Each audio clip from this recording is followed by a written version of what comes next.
The live stream is on.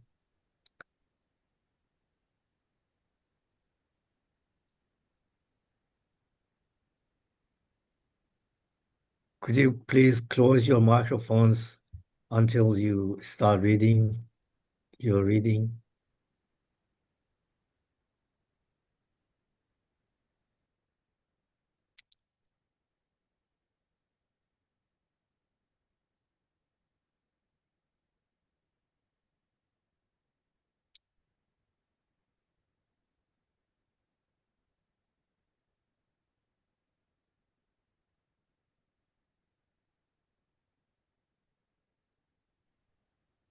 I mean, it says it's streaming, but I can't see whether everything is ready. Vasanta, you have to tell me. Recording on YouTube is going on. So can I start? Yes, you can. Sorry. Okay. Okay, friends, welcome to the Interfaith Prayer and discussion for tonight. Um, I would like to read this quotation from the Universal House of Justice to start. Whether through deeds or words, the merit of your every contribution to social well-being lies first in your resolute commitment to discover that precious point of unity where contrasting perspectives overlap and around which contending peoples can coalesce.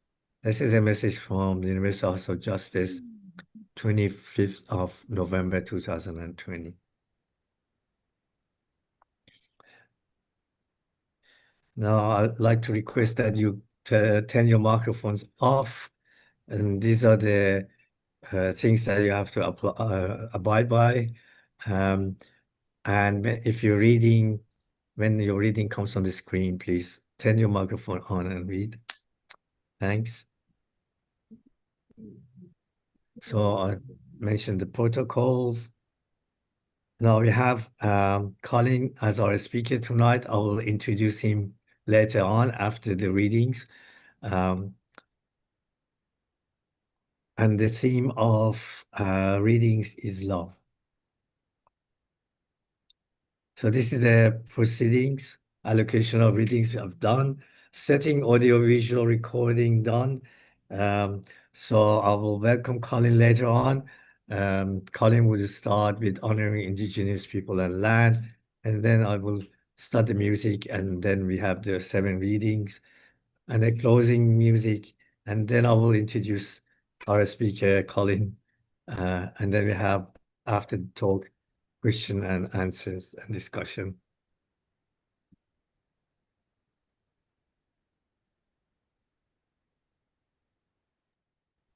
Thank you, Ahmed. And just like to acknowledge the land which Jung and I live on, the Gadigal and Bidjigal people of the Eora Nation in Sydney Basin, and also Indigenous people everywhere, and to acknowledge the spiritual heritage we've got from them, their values of sharing and family, and that they have, in my experience, in those communities I've visited, they value people more than things. So, so we have a lot to be thankful for. Thank you.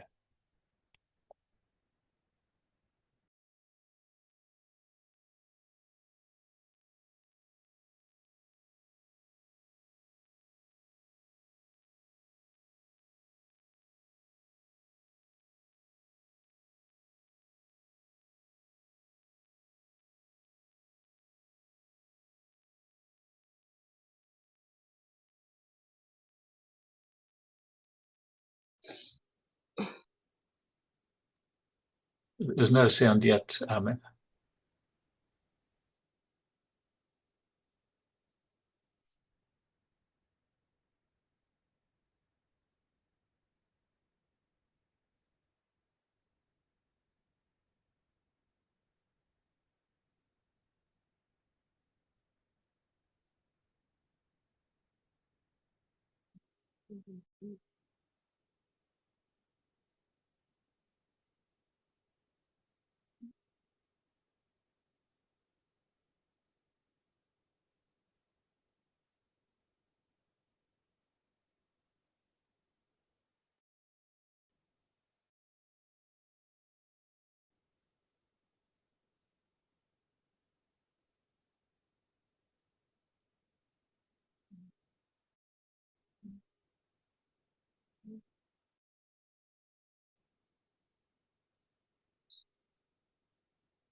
There is peace. You can taste it if you try. Can embrace it if you try. There is love.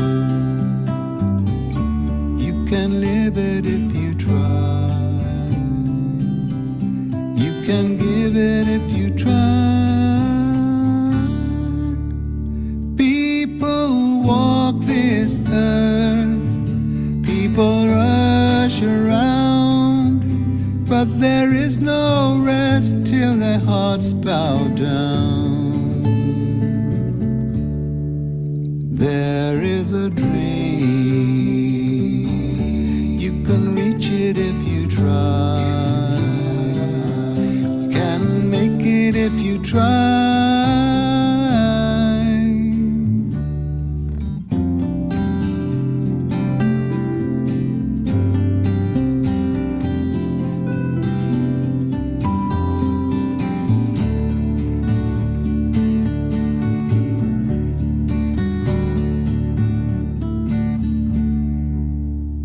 There is a God, you can know him if you try.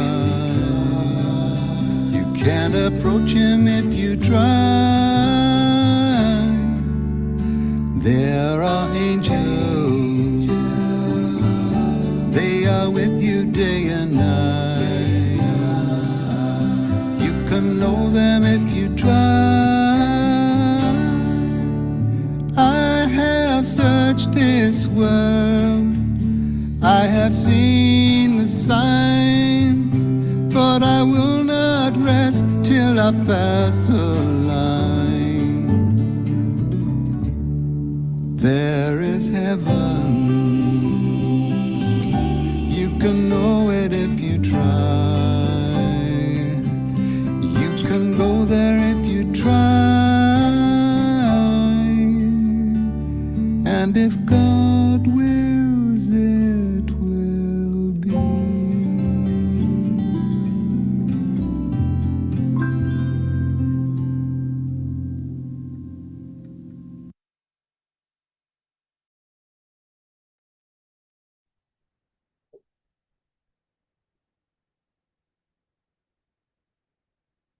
Let a man feel hatred for no contingent being. Let him be friendly, compassionate. Let him be done with thoughts of I and mine, the same in pleasure as in pain, long-suffering.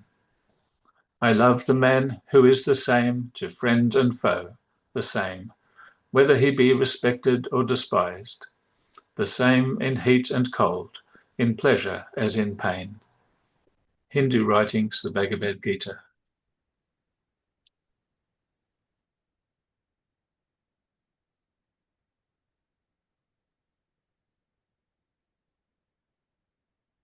The sages, being aware that love and faith towards God are actual sources of truth, shall teach those who have gone astray and evil persons the way to train their minds with good thoughts, perform good actions, and love others. Ultimately, all wicked persons, by learning the truth, shall come towards thee, O Master Ahura. Zoroastrian writings. Gathas, Yasna 28, verse 10.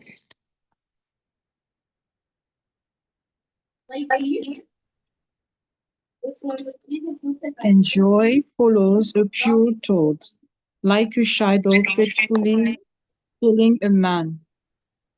How will hate leave him if a man forever thinks, he abused me, he hit me, he defeated me, he robbed me? There is only one internal law. Hate never destroys hate. Only love does. Buddhist writings.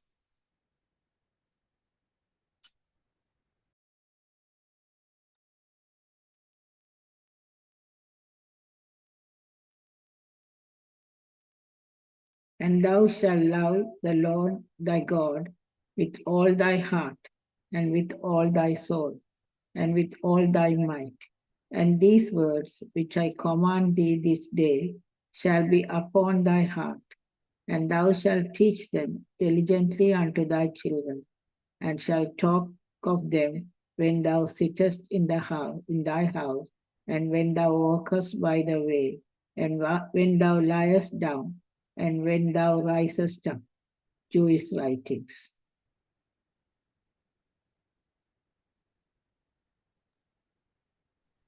Jesus said unto him, Thou shalt love the Lord thy God with all thy heart, and with all thy soul, and with all thy mind. This is the first and great commandment, and the second is like unto it. Thou shalt love thy neighbor as thyself. On these two commandments hang all the law and the prophets.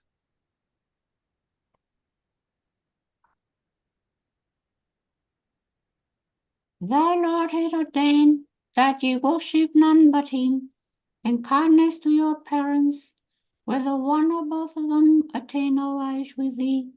Speak to them both with respectful speech, and defer humbly to them out of tenderness, and say, Lord, have compassion on them both, even as they reached me when I was little. Islamic writings, Quran, Surah 17:24-6.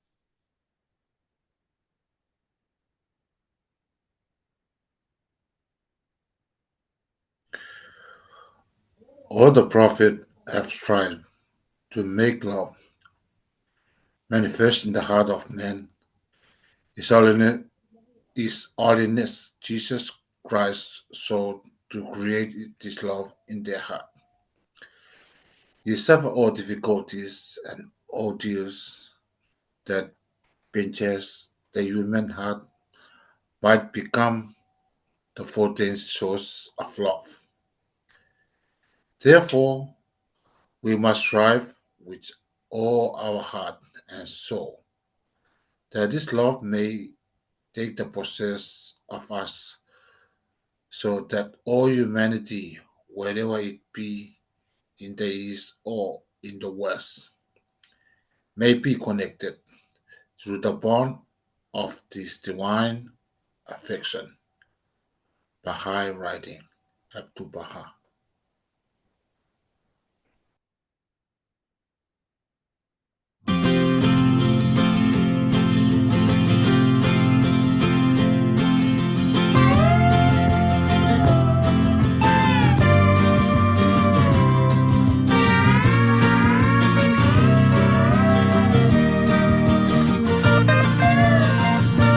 Give me love, give me love, give me peace on earth. Give me light, give me life, keep me free from birth. Give me hope, help me cope with this heavy load. Trying to touch and reach you with heart and soul.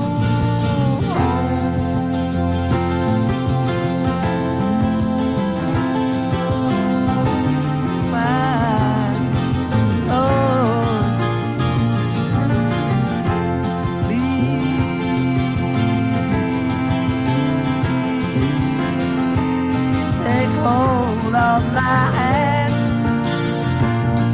that I might understand you.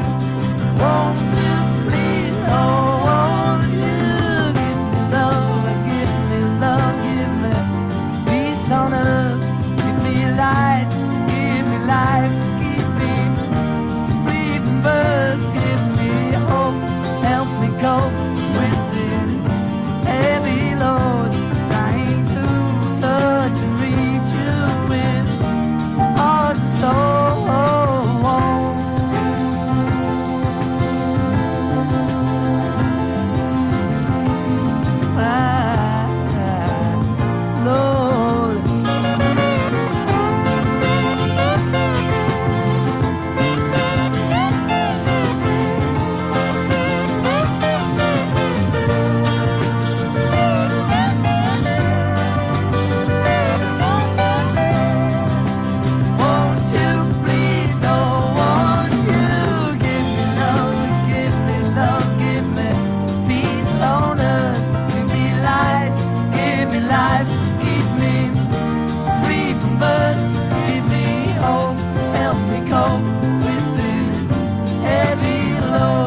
Okay, thank you, the readers. Thank you, Colin, also for organizing these readings. I hope everyone enjoyed it.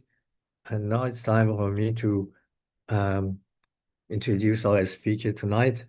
Colin Dibdin is a long-standing Baha'i. His passion are interfaith dialogue and flying. I've flown with him as well. He took me up into the air once. He worked in air traffic services for 22 years, and he's later on has worked in Baha'i administration for 25 years. His topic is miracles and proofs, which would be very interesting to listen to. So here it goes, Colin. The stage is yours. Thank you, Ahmed. As I recall, you were a good passenger, and you're a good MC. In air traffic services, the pilots all do what they're told, but in interfaith dialogue, they don't necessarily. So it needs an MC like you. Yeah, thanks. All right, so I'll share a few slides. It's mainly a discussion starter. So I'm interested to hear other views, and we can share views with each other. But a point I want to make is that I certainly believe God can do miracles and does do miracles. So I don't want to give the impression that we're reducing the power of God to do miracles.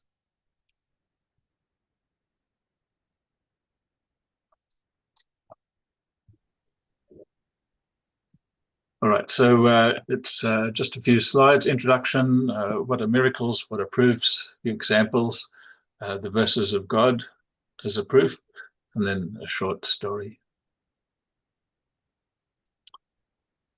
So, do babies feel love?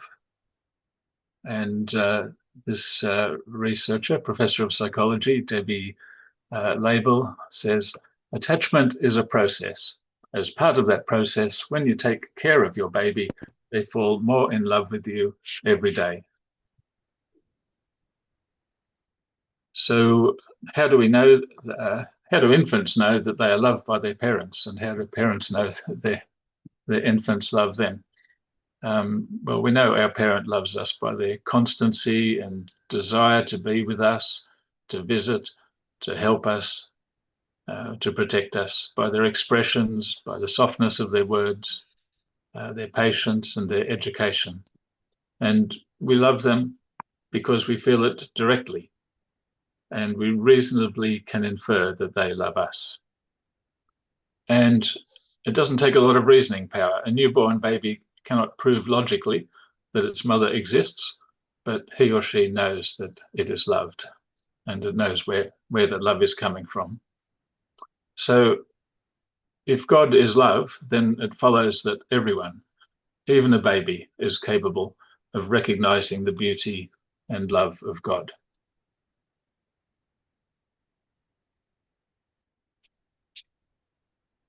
So I wanted to start with the situation of a baby because babies are not impressed with miracles, and it doesn't. A baby doesn't demand scientific or logical evidence that it has a loving parent. For a baby, proof of love is that it is loved in tangible ways, and it's similar for children, youth, and adults. So definition, this is one definition from the internet. An extraordinary and welcome event. A miracle is an extraordinary and welcome event that is not explicable by natural or scientific laws and is therefore attributed to a divine agency. What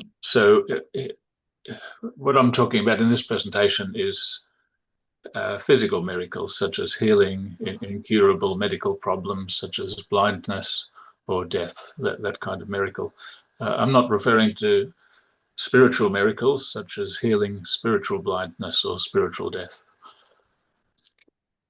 And I think that's become a common way of thinking of the word miracle, that something something a little bit amazing, like a magic trick, but actually real. So it must be God. And then what is a proof? Religious claims are typically supported by evidence and arguments, but ultimately rely on faith and personal interpretation. There is no single universally accepted proof in the way it is understood in scientific or mathematical contexts. This is also something I found on the internet. And I agree and disagree. I think religious faith is exactly the same as scientific faith in that we use the scientific method. It's not a leap into the unknown. It's not a blind leap of faith, but it's based on testing, hypotheses, knowledge, practice. The same way that we learn to walk and have faith in our ability to walk, we can use the same technique to learn to pray and to see the effects of prayer and increase our faith. Right, so just to clarify what sort of things we're trying to prove, typically, whether it's a miracle or any other kind of religious proof, what we're trying to prove is the existence of God and the power of the religion to transform society and the power to transform individuals.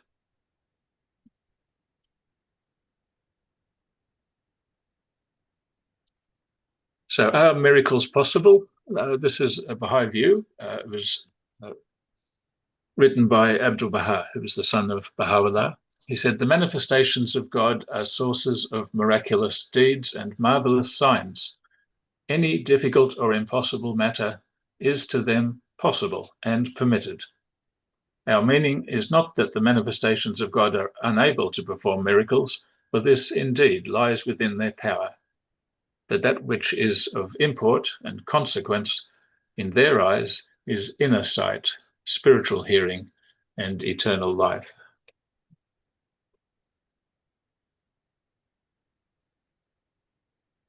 So, for example, the miracles in the gospel, I wasn't there, so I can't say I didn't. I can't say I was there, but didn't see them. People who were there reported that they saw these miracles.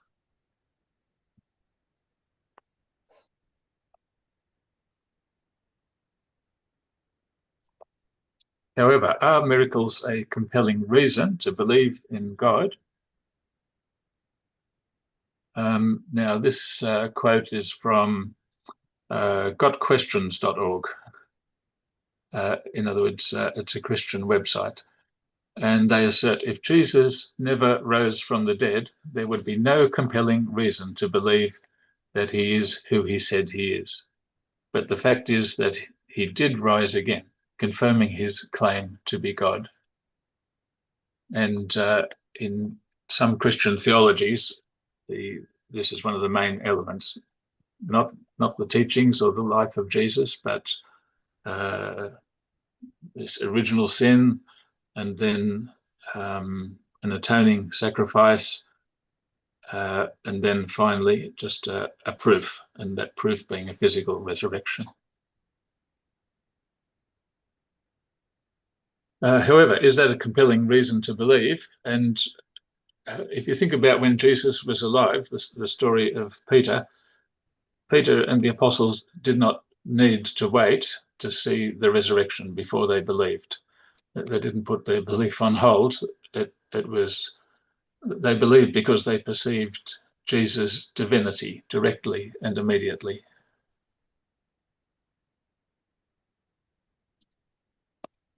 So not by a physical miracle, but just by seeing Jesus and getting to know who he was and that he represented God.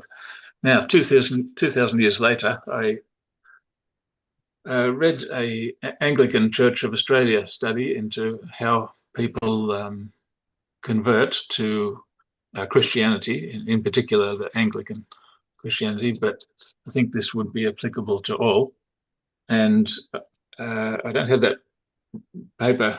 I couldn't find the paper when I was looking for it, so I had to go to Google, and artificial intelligence helped me out. So the question I asked was, why do people become Christians? And the answer was for a variety of reasons, often a combination of factors. These include being raised in Christian families, experiencing personal encounters with God or Jesus, finding comfort and meaning in Christian teachings, seeking community and belonging, or desiring to live according to Christian values. There's actually a list of 10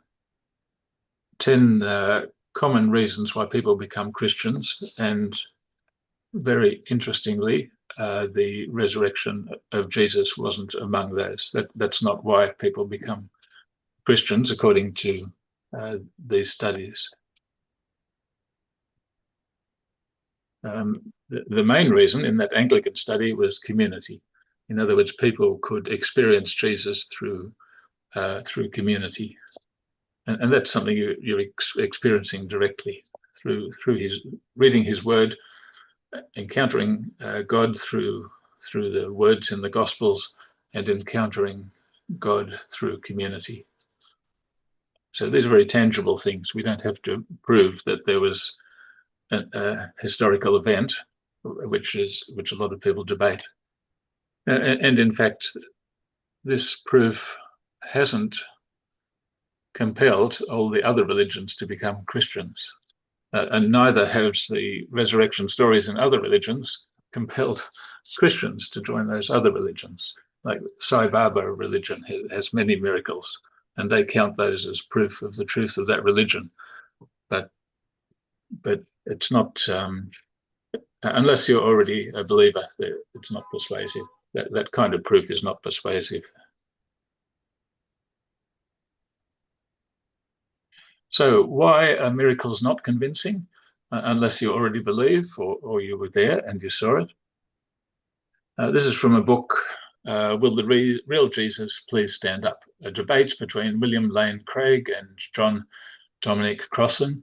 They're both Christians, but with very different views about the resurrection. And after the transcript of their debate, there's commentary by various writers.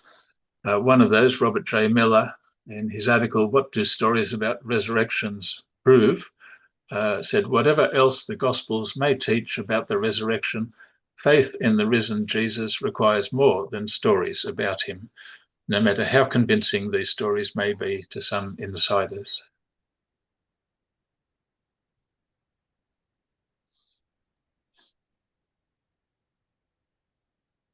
So what's the connection between miracles and proofs? Is there a connection? Well, Mirza Abul Fazl, in a book called The Baha'i Proofs, I think he was quite astute. I mean, it's almost obvious the way he's expressed it. He says, proofs and arguments must needs be in connection with the subject which is to be proven and demonstrated. Otherwise, they cannot be accounted as proofs, even though they might be very wonderful and astonishing. For instance, if a certain person claims to be a physician and seeks to prove the validity of his claim by flying in the air, the truth of his claim would not, of necessity, be proven, even if he did so. There is no connection between the medical profession and flight. But healing sicknesses, removing diseases, physical diagnosis, treatment are characteristics of medical science and confirmatory evidence of the truth of a physician's claim. And I think what I understand he's saying here is that even though religions have miracles, Baha'i faith has miracles, he's saying they're not the proof. And perhaps the same in Christianity. The miracles may be a proof to those who are there, although according to the Gospels, many saw them and didn't believe. But the real proof is that if someone claims to be a physician, to be healing the ills of the world, to be able to transform the character of a person, then they have to be able to do that. That's the proof.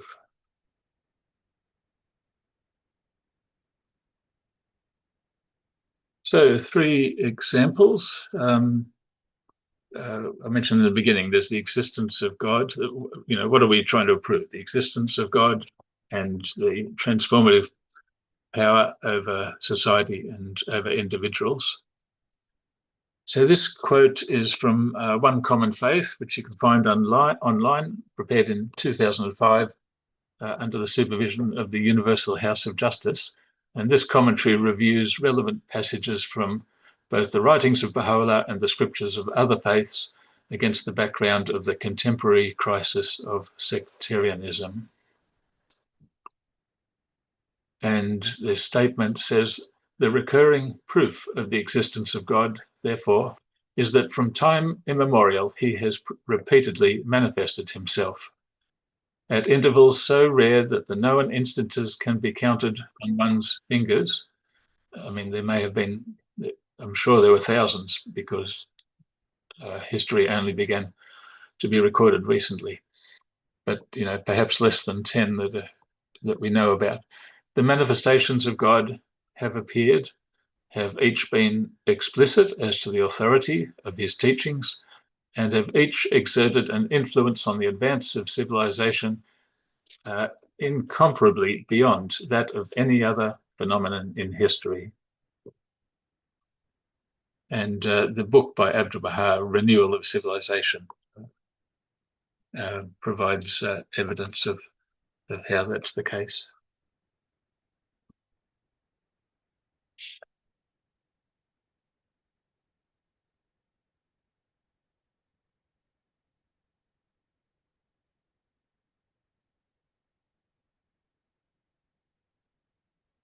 So an analogy which I think helps with this is the sun. The sun rises every day. After we've been in this planet for a short time, we start to realize what the sun is. It provides light and warmth. We don't know much about the essence of the sun, except it's very, very hot. It's kind of an analogy of God. We know God through the Holy Spirit, and he sent his Son, he sent the messengers of God.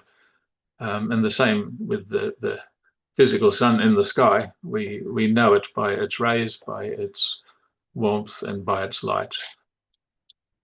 And we recognize it even if it comes in a slightly different place each day.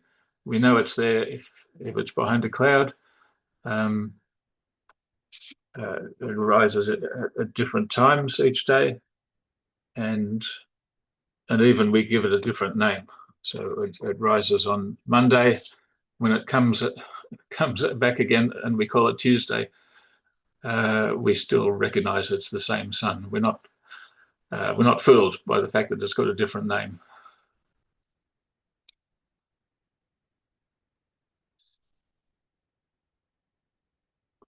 So that's, of course, I'm presenting a Baha'i perspective, and that is that the manifestations of God are the main proof of the existence of God. And instead of theorizing and philosophizing and theologizing about something unknowable, which is the essence of God, we have something tangible, the manifestation of God. So I think all efforts to prove the existence of God should focus on God's manifestation, because that's why he manifested himself.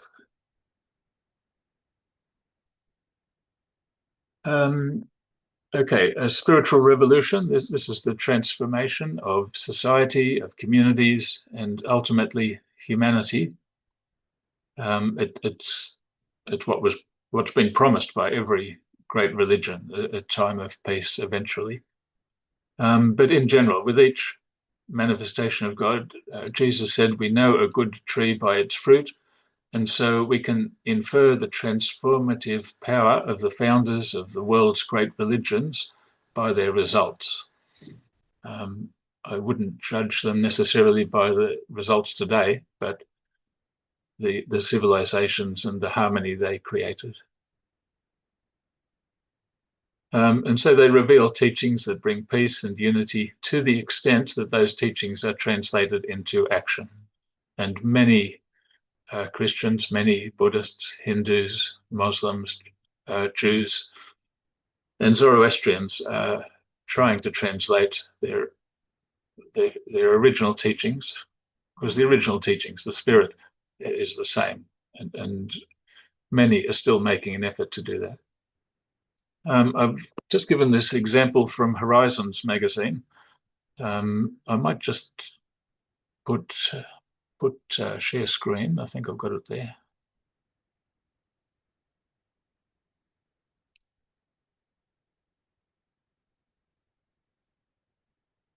I'll just bring it up first.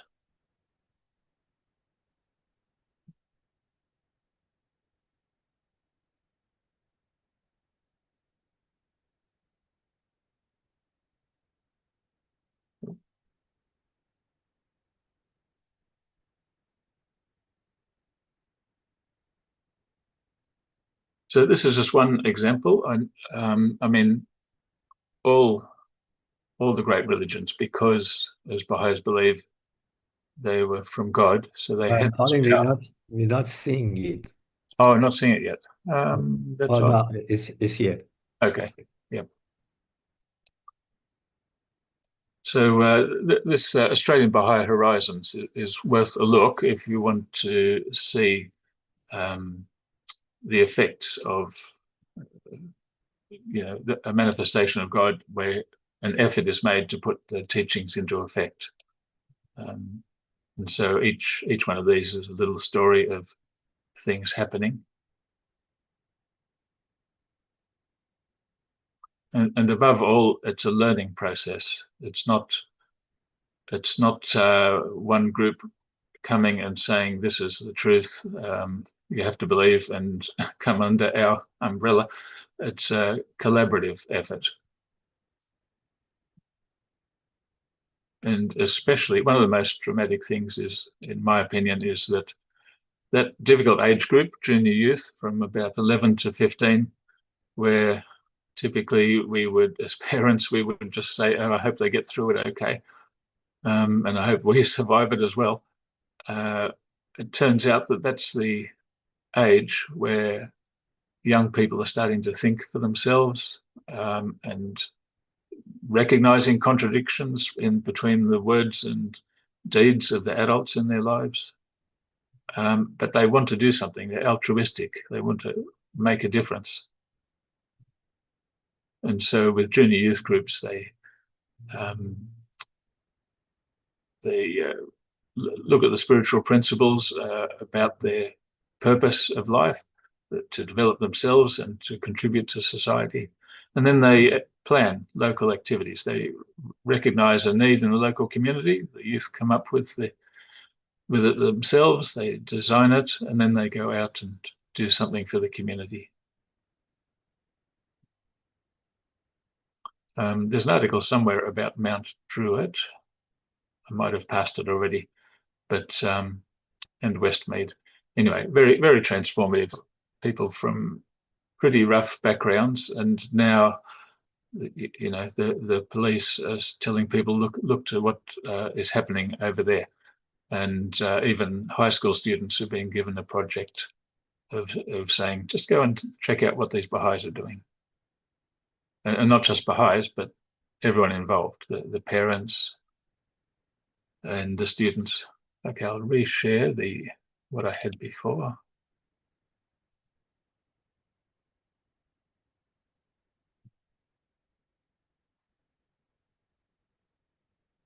Oops. All right, and then finally, that other thing, I mean, there's two things which seem impossible to fix, the world and ourselves. Sometimes, no matter how hard we try, we can't just change our bad habits or our way of thinking, even though we want to. But with the Word of God, the influence of that, it can make a difference. So in one book, Horace Holly wrote, For a revelation is essentially personality, human life, character, destiny. Printed, it remains only a philosophy or dream, until, somehow by an overwhelming passionate desire for spiritual excellence, the prophet himself is felt as a living, immediate presence and being, when the words leap out as from moving lips. And certainly with the Gospels, you can get that sense.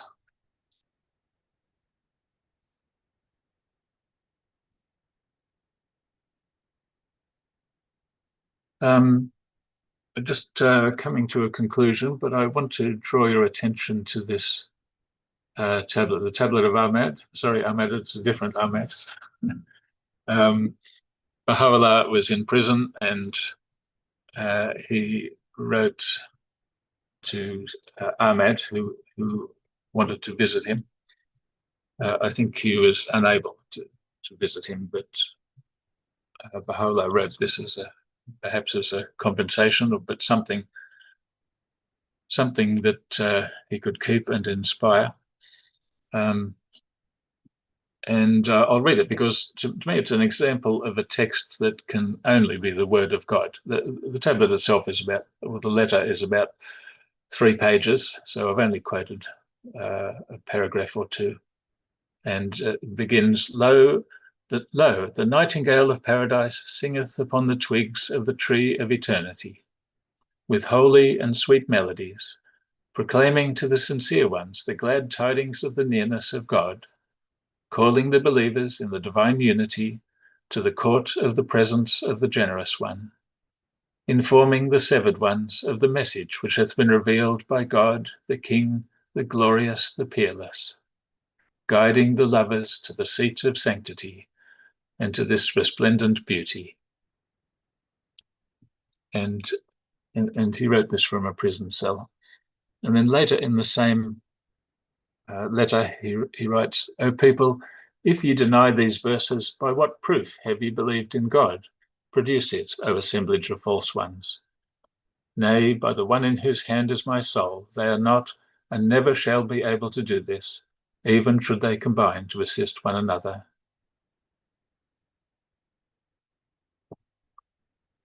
So what I see from that is that the verses of God can be a sufficient proof of the truth of their origin. And if you recognize God in the verses of the Gospel, in the Quran, in Hindu writings, in the Jewish scriptures, then you should be able to recognize God when he writes again.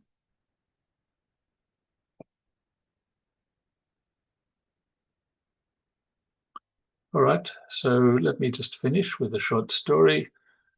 And this is about Abdu'l-Baha. Abdu'l-Baha was appointed by his father, Baha'u'llah.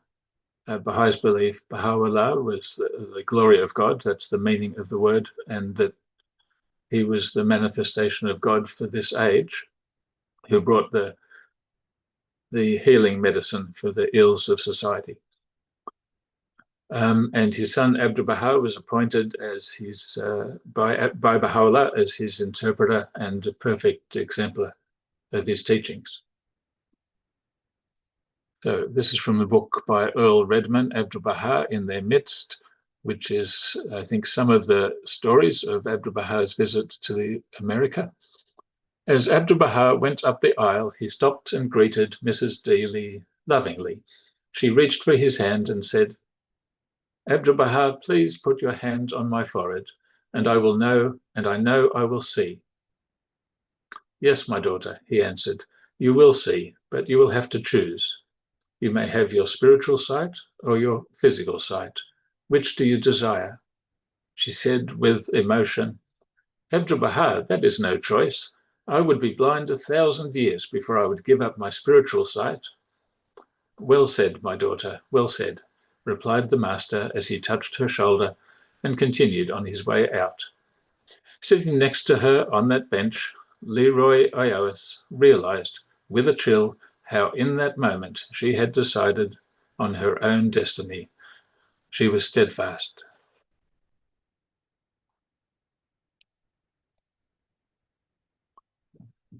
So that's a little overview, a mixture of the Baha'i view of miracles and some of my own views. And well, I'd love to hear more views. I know miracles can be and are very important, whether they're physical or spiritual. Okay, thanks, Colin.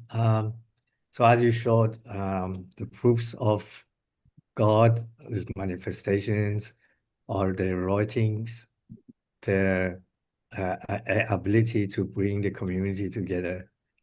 So if you have any questions or comments to make regarding this talk and this topic, please raise your hand. So before people do that, maybe I'll ask you a question. In the Baha'i faith, when you look at Baha'u'llah's writings and Abdul Baha's writings, they use metaphors in order to describe the spiritual qualities, the spiritual realities. So I'm wondering what's your comments and what are your views about the use of metaphors for describing things that are beyond our physical dimension?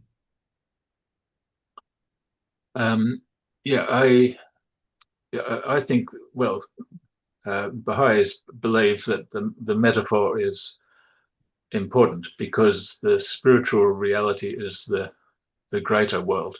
And this world, which seems so solid, is just a reflection of spiritual reality. And how do we understand spiritual things when we're material beings? Through analogies. And so we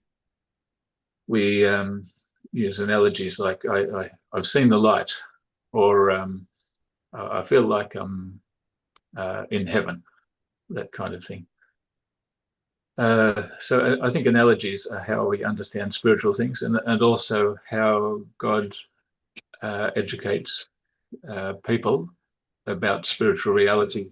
And you see this all the way through the Gospels, the stories of Jesus about what heaven is and how to get to heaven. Okay, I'll have another question, but I'll wait because Yoon has raised her hand. Yoon, go ahead. Thank you. My question is, your topic is miracles and proofs. If anybody ever experienced miracle in their life, they still understand some miracle that you can explain with proofs, but some miracle you will not be able to explain with proofs. It depends on what type of miracle. And therefore, we cannot just put a head on proof that can clarify miracles. Because then, if you clarify miracles, then miracle will not become miracle anymore. In a philosophical, talk about philosophy way of analyzing miracle. So it's all about faith, and as I say, it's more like a gift from God. I just say some people, they have a gift from God that like visionary. Visionary means they can see far and they can see things in advance more than other people. So it's sort of miracle, but then it's like, well, you say, in your definition, you said miracle is an extraordinary and welcome event that is not explicable by natural or scientific laws, and therefore attributed to a divine agency. But actually, miracle, if it's a true miracle, it's supposed to be natural.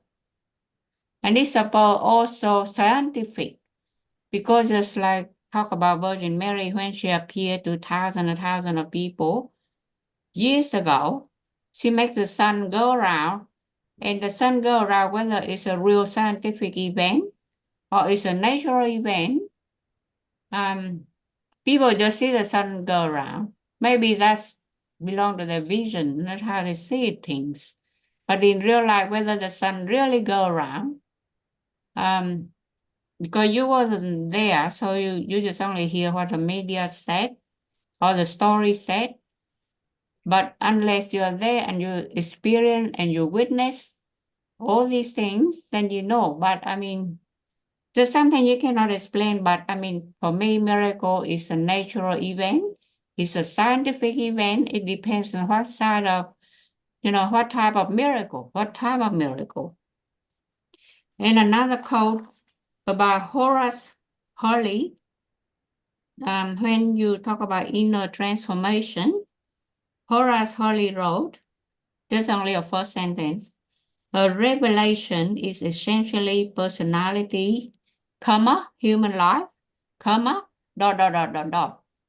But actually, when people talk about revelation, it's not human life, it's not personality, but revelation is something mystical, and that belongs to the things that happen outside the universe or inside the universe that people cannot explain, and it's not necessarily linked to personality or human life, right?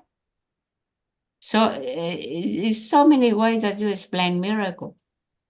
It's a different way of you explaining it, depending if you are a philosopher, or you are a scientist, or you are a doctor, or you are a priest, or you are a father.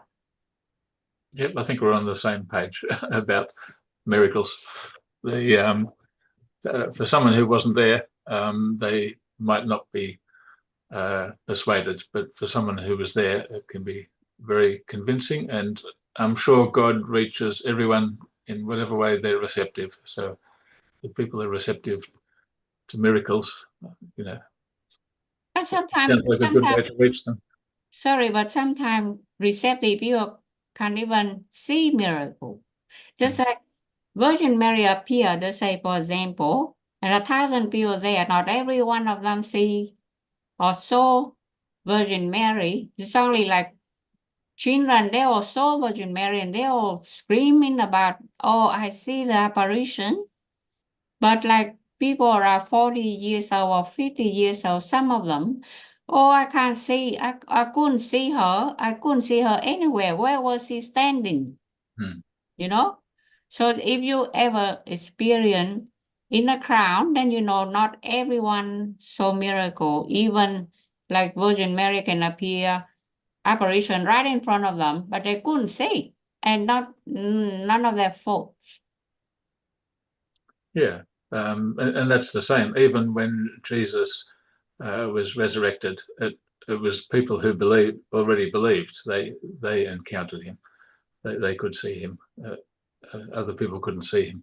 And a few years later, Paul, who had been persecuting the Christian faith, he saw Jesus, and he said that the way he saw Jesus, which is in a spiritual way, was the same way as the other people had experienced Jesus.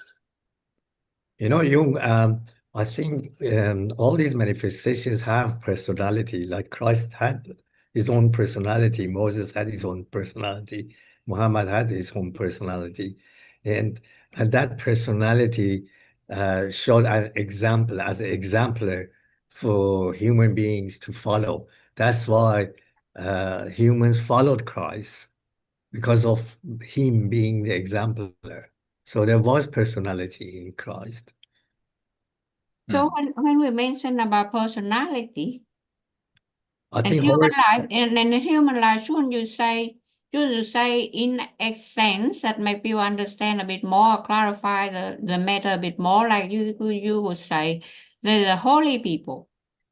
Because the holy people, they live a holy life, so therefore, I mean, instead of saying personality and human life is very, very physical, you can say they are holy people. Can you say that? So Horace Hurley. I think Horace is talking about this personality that a manifestation shows that would generate him to be an example for the humanity. And also that if it's possible to read the Gospels just as if they're words and not be inspired by them, but if you have the right attitude and the right spiritual orientation, then it comes to life because you've become receptive to the Holy Spirit flowing through the words. All right, thank you, Jon. Good question. Oh yeah, we'll go to the next sphere. Rosine, you've got your hand up. Oh.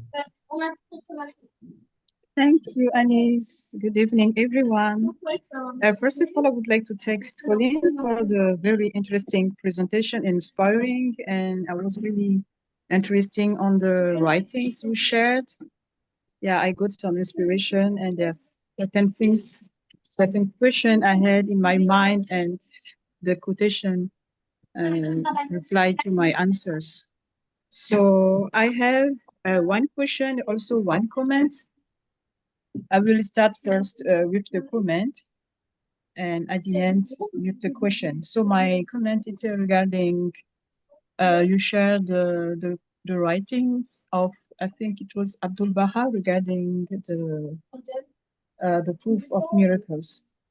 And for example, what Abdul Baha says, I understood that it was a very high level of humility, because the humanity is growing up, is developing from generation to generation, and we can understand that today we don't need miracles to believe on the existence of God. And when the person which reach a certain dimension of spirituality, and he could already understand why we have different prophets, why we came today to the period of Baha'u'llah. We don't need any more proof of miracle, because spirituality, we are already adults to see and to understand. And this is what Jesus Christ says in the Bible. When the time of the end of the time will come, he said, I will come back like a thief in the night. And may the one who can see will see. May the one who can listen can understand. So this is a spiritual metaphor to prove that once we reach a certain level of spirituality, we don't need any more a physical or scientific proof to believe that God exists, or to believe on the revelation of God.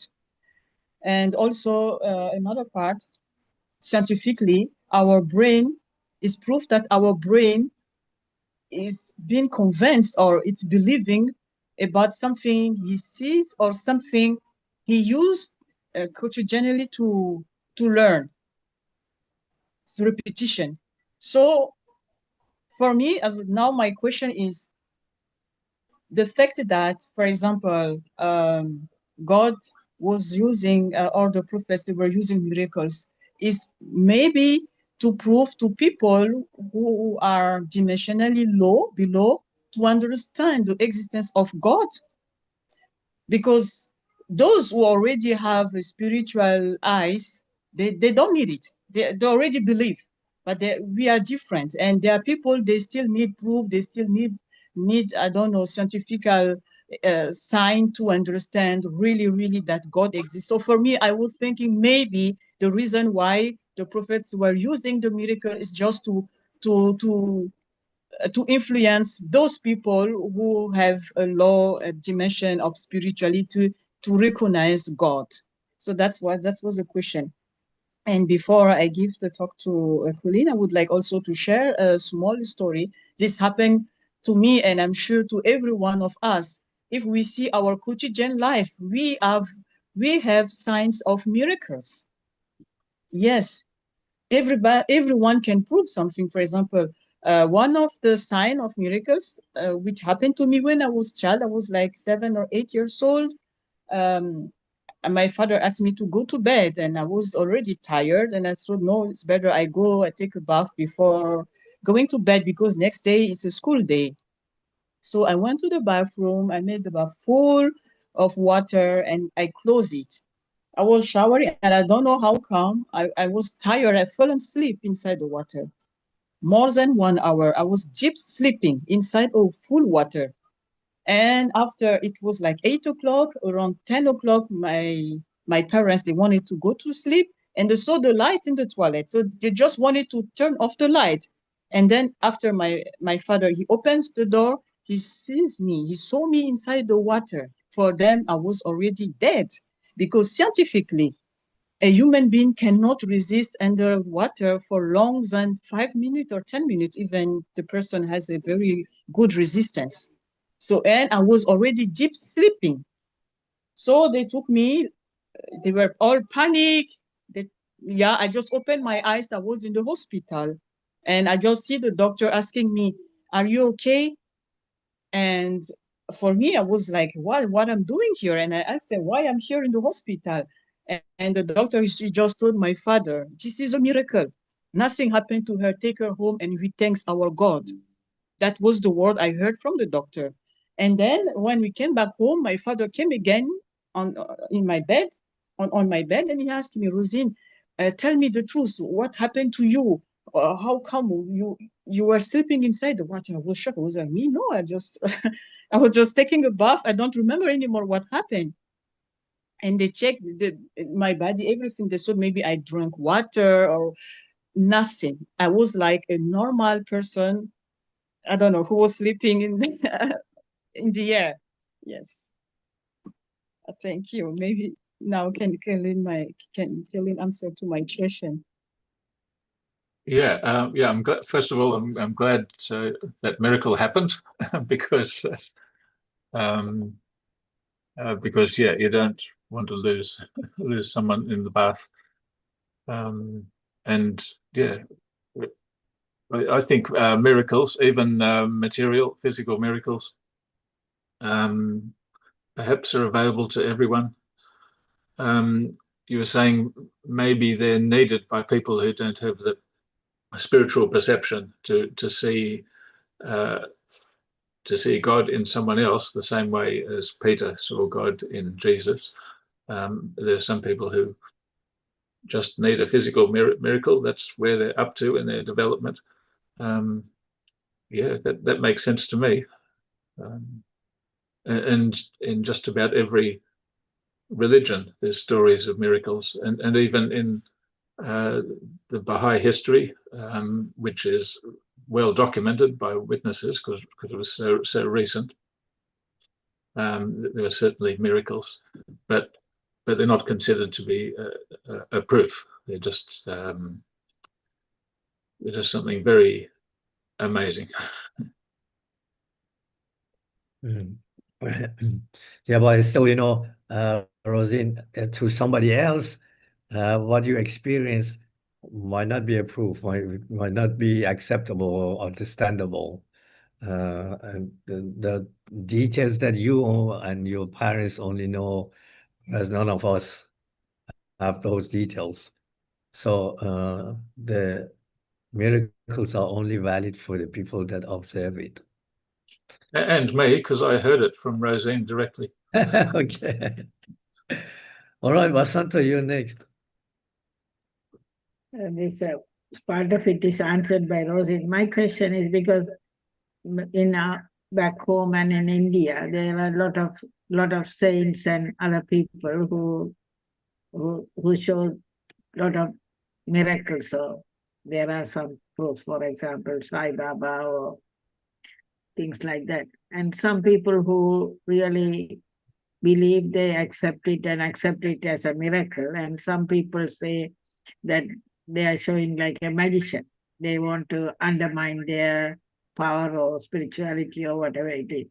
So does miracle happen only to people who has the spiritual thing, or it can happen to anybody? Or how do you answer those people or tell the people who doesn't want to believe in miracle and try to undermine others, or do they really, is it like a magic, or is it really a miracle, or what they are doing? Look, if the miracle is not, if it's not someone trying to trying to swindle you out of some money by doing tricks.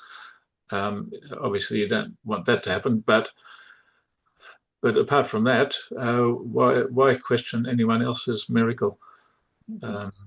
That's their experience. That's their story. That's how they're encountering God. For example, the indigenous people, they tell about so many stories that is really, you cannot believe that it really happened. That's true. I guess we all see things in nature, and we all have spiritual experiences of some sort, and we try to, and the story evolves around it, whether it comes, I mean, even the messengers of God, they explain things through analogies, like the Garden of Adam and Eve, the serpent in the garden. You know, that's as probably as hard to believe as the rainbow servant story, and yet both of those stories have profound truths. Okay, let me tell you a story that I've read and probably would kind of give an experience of what the Baha'i faith, what Baha'i believes. The Bab, the forerunner of the Baha'i faith, was exiled to a prison in Maku, and the governor of the prisoner was very harsh, and was the Bab was also with a few Babis there as prisoner. So the governor was causing such a hardship for these people for some time. And then the castle is on top of a hill or on the foot of a hill. And a river follows from there downwards to the town. And the governor used to go from the town to the prison every morning. And one day he sees the Bab standing next to the river in prayer. And he tries to go towards him, but somehow it was prevented to go to say, Bob, what are you doing here? You're a prisoner in the Maku prison. Anyway, he thinks that I better go to prison and see whether he's still there. And so he goes back to the prison and find out that the Bob is still in the prison room and hasn't moved. So that to us Baha'is is a miracle, but that is not proof of holiness of the Bab. The holiness of the Bab is from his writings, from his spiritual qualities, from his character that produced that magical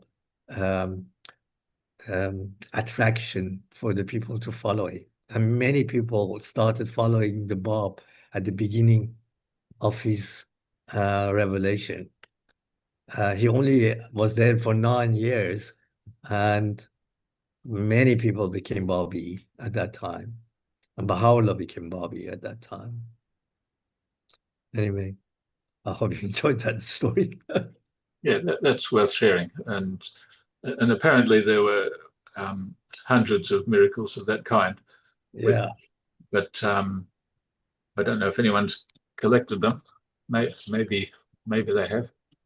I've read about another one. Mullah Hussein and Qudus, the disciples of the Bab, were in a castle fighting the soldiers of the government.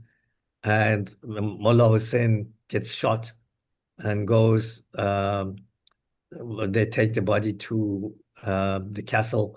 And then Qudus starts talking. And then they say Qudus and Mullah Hussein were alone in the room, but people outside could hear them talking with each other, whereas Mullah Hussein already had died. So there's so many of these miracles in many faiths, but they're not really the proofs, because miracles are only valid for the observer, not for the followers. Yeah. And another example, this is the one we on the anniversary of the passing of the Bab, who was the forerunner of Baha'u'llah, we often read the story of what those who witnessed it regard as a miracle. And that is that before the Bab was sentenced to be executed by a regiment of rifles, but when they came to take him away, he said, "I haven't finished what I have to do."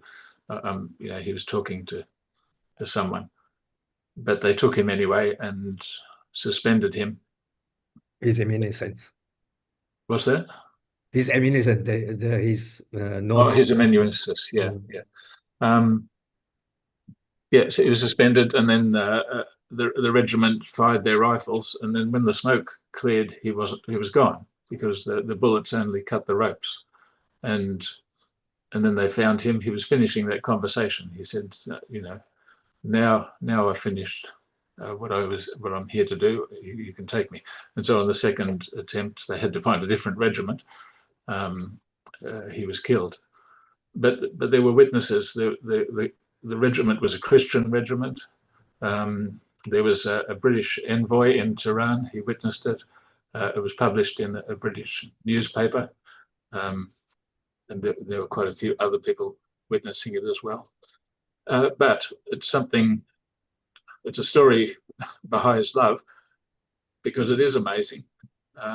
But it's not how we prove anything about the Bab or Baha'u'llah. Also, I want to say something else. Some of these miracles are really the old miracles of the previous religions are really metaphors, and they have metaphorical meanings rather than actually happening. For example, in Islam, they say that Muhammad arose to the sky and divided the moon in half with his sword. So what we know physically, scientifically, we know that the moon is so big compared to a human being. So I think Abdul describes this and says that that is a metaphor. It's not a reality, that Muhammad had arose to the sky and divided the moon into half.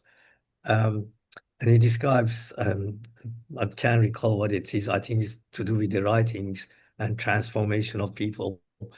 That this miracle is been handed over from one person to another to now, and a lot of Muslims believe that is physically a reality that happened. So I mean, again, a miracle can only be valid for the observer. Scientifically, the moon cannot be divided into half. If it's divided into half, the whole atmospheric condition of Earth would be changed. So that definitely those sort of miracles are metaphors rather than being actual reality things happening. There have been instances where both have come true at the same time, the physical and the spiritual. For example, the Bible prophecy is that when Jesus returns, the stars will fall from heaven. And I was having a conversation with a Seventh-day Adventist pastor on Norfolk Island about 35 years ago, and I asked him about that. Aren't the stars quite a bit bigger than the Earth, and a lot of them they probably wouldn't fit? And he said, "No, God can do anything." Yeah. Now, again, that's a metaphor rather than being a true physical. Yeah, but I couldn't. I mean, I'm sure he understood that possibility of a metaphor. I hope he did, but I wasn't going to press a point because he was giving me a morning tea. I mean, scientifically now we know that the stars are much bigger than planets. Yeah, but this prophecy, it came true in two ways. First of all, in 1844, there was this massive star fall. I mean, they're not stars, but they're comets, shooting stars. So for people, Rosine, to make your point, for people who needed that kind of a sign, a physical sign, they got this very big meteor shower. But in the spiritual sense, something much more profound was happening, and that is the stars. In other words, we get our guidance from the stars, and the stars were the religious leaders, and the religious leaders were losing their power, their position as guides. So they were falling in a metaphorical sense. Also, Baha'u'llah says something else that is very important. He says that when a revelation happens and a manifestation comes, there is a transformation in the physical world as well when the spiritual qualities come. And every atom in the physical world transforms in a spiritual concept. And we can see that because when these manifestations have come, science of the time transforms. Things have changed radically. And look at this last 100 years, how vast our transformation has been in science. The same thing happened in time of Muhammad. First universities were built by Muslims in the world. Those sort of things. So this transformation at the time of coming of those manifestations. And Baha'u'llah said that, it would be amazing to see copper transformed into gold. And yet he said he was empowered to do something much greater than that, and that is to transform human hearts. And not just human hearts, but, look at the condition of the world. Is there any person wise enough to understand how to solve the world's problems? There isn't. And so I think that, and nature is not going to do it either. So I think that will be a miracle when we see world peace. One other thing that Abdullah discusses, that's in Someone's equations, he says that this physical reality that we observe is actually a proof for existence of God. The qualities that have been put into this physical reality can show the existence of a being that is a higher intelligent than us, and that transformations that we see in the physical world, it's done by command, by higher perception. Okay, Tisafi also raised his hand. You would like to comment or say something? Yeah, I would like to comment as for me, creation and the existence of God, all that is being told in this lecture, it was very, very deep. But for me, creation and miracles they go hand in hand. For example, me when you see your body, your eyes, your mind, and everything you do here on earth is itself a big miracle. You don't need something outside of you to prove that there is a reality or a God or some superpower that can manipulate the earth. It's within us. And above it also, the universe. The universe has no end. This is itself is a miracle. But as the people are always seeing down things only in the material, the greed, the hatred, the hatred between religion, between races or something. This makes our heart blind. But if someone is very innocent and inward looking, he can see many miracles in himself. The limbs the way you walk, the way you hear, the way you understand things. So it's very good topic today. It really touched me deep inside. The clouds, the nature, the music, the prayers, the interaction with multi people. This itself is a prayer and a miracle. But it made me remind also in other side of the topic that Jesus said one day, if I quoted correctly, he said that sinful and sinful generation always need for miracles. There is a question I said I can. In this case, people want to exploit the spiritual reality of God in their own benefits, greed, hatred. See miracles, and this time it could be bad one, but it was very touching topic. Wish I could find it or email me this the whole. If you can calling, if you can. Maybe you can share your power presentation on the Okay. WhatsApp. I'll share. I'll send you my email. This will be a very good topic for us also in our area. Tisafi, I don't know whether you are on part of the WhatsApp forum that we have. If not, send your email to Colin and we he can add you. Okay. We have a Okay, WhatsApp. I'll send my email. Thank you. Thank you. But at this time, I think maybe we should ask UITT, Mary. No, yeah, maybe we should ask you. Maybe Jiva if they have any comments. Jiva may have my email. WhatsApp.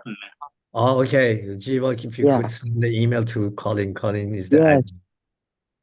Yes, thank you. And the music also, please. Thank you. Colin, you're muted. Thank you for those comments, Tesfaye, and I agree that there's so much in nature and in the world. There's many ways God can manifest himself through community, through the universe, through nature. We've got no excuse for not recognizing God when he reveals himself in so many ways. A lot of people in the world believe in God because it's not possible not to believe. Very few people don't believe in God. A lot of people, before you close to Choi, if it is okay, I share a YouTube about from a Hindu temple back home, just to show you the crowd there at a festival today. That's close to my home. Is it okay? I share it just to show you the crowd. I don't think a crowd like that. Yeah, sure.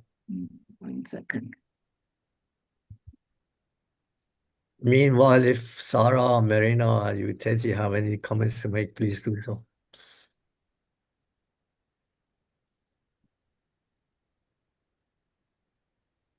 धर्वदैत्यैः चित्रं रम्यते तं त्रिभुवनवपुषं विष्णुवेशं नमामि। ॐ नमो भगवते वासुदेवाय। शान्ताकारं भुजगशयनं पद्मनाभं सुरेशं विश्वाधारं गगनसदृशं मेघवर्णं शुभाङ्गम् लक्ष्मीकान्तं कमलनयनं योगिहृद्ध्यानगम्यं वन्दे विष्णुं भावयहरं सर्वलोकैकनाथम् मेघश्यामं पीतकौन्तेयवासं श्रीवत्साङ्कं कौस्तुभम्. I just want to show you the crowd. There are so many people there. In the temple just close to my home.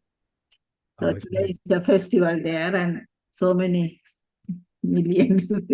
Don't, and here how they manage the crowd and all. There is Amazing. There is no set structure, but everything went. And there it happens exactly at the time. Time is very punctual. And this time it comes out, and this time it's so with all this crowd, everything can happen in the exact time. So it's amazing. That sort of thing happens in India as well. I've seen some videos of celebrations. And then Muslims go to Mecca. Yeah, So many people are there when they go there. This is today. It happened today. This festival. Oh, okay. Okay, thank you very much. Is this a holy day today for them? Or Pardon?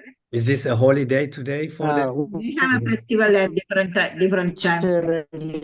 This is happening. This festival is happening in this temple for last 25 days. Each year, Hindu. This is the 24th day festival, and so many people go from all over the world. Is this a Hindu Nellore festival? Vasanta. Yeah, Nallur one. Yeah. Sorry, Marina, you were saying something. The card festival. I was just asking because we are from the same country. I was asking whether it's the suburb, which not the suburb, the temple was that in that same suburb. I was asking. Yeah. Sorry. So what's the name of the temple there? Nallur. N-A-L-L-U-R. Nallur. Okay, guys, it's 8:37. I don't know whether you want to continue or not, but I think it's time to go. I think we all had to go with the rain we have had. Thank you very much. Heavy Colin, rain it was today. nice. Thank you very much. Thank you, Colin, for. Thank you all. I appreciated all the comments and the input. Thank you, Colin, for presenting that. Thank you for arranging, Colin. Thank you. Thank you. Have a lovely week, everyone. Thank you. Bye. Thank you. All right. Bye, Rosie. See you next week. Thank you. Bye. Thank you, Bye. Colin, for the beautiful presentation. presentation. Thank you. Beautiful Bye. presentation.